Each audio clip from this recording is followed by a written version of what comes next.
Recent filings in a class action lawsuit claim that 17 elite colleges illegally colluded to use the wealth of students and their families to make financial aid decisions. A lawyer for the plaintiffs said that, quote, that illegal collusion resulted in the defendants providing far less aid to students that would have been provided in a free market.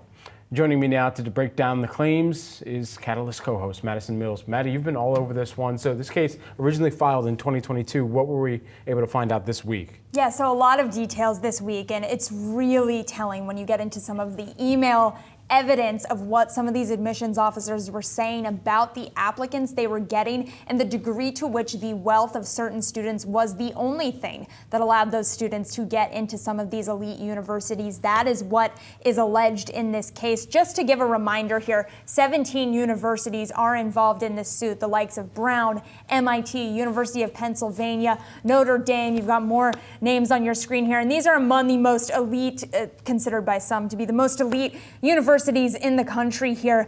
These universities are supposed to have need-blind admissions, meaning that they are not supposed to consider the financial needs of students who have applied. Now, the universities say that's only the case for low-income students. We're not supposed to penalize students who might need financial aid, but the lawsuit is about whether or not they are actually supposed to be need-blind on the opposite end of the spectrum and not consider the wealth or the donations of students and their families in the admissions process. So what exactly did this look like in practice? I want to pull up a quote on screen here. This is from the university, this is from Notre Dame, and this is from one of the former admissions officers at Notre Dame in an email back in 2012 said, quote, "We allowed high gifting or potential gifting to influence our choices much more this year than last year," and later went on to say, "I sure hope the wealthy next year raise a few more smart kids." That was in the context of the fact that within a group of wealthy students, over 75% of donor admissions needed special consideration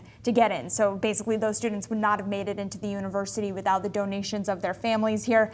I should wrap up by saying that 10 of the original 17 universities have already settled on these cases, paying over $280 million to plaintiffs. That is about $2,000 to each individual student. Some of these schools, like Johns Hopkins, are still in negotiations, and 6 are fighting the lawsuit. Those 6 utilizing that strategy I talked about, saying that they are need blind for low-income students, and hoping that that is enough to make their case. Yeah, we should note that UPenn, MIT, and Georgetown have all denied using wealth in admissions.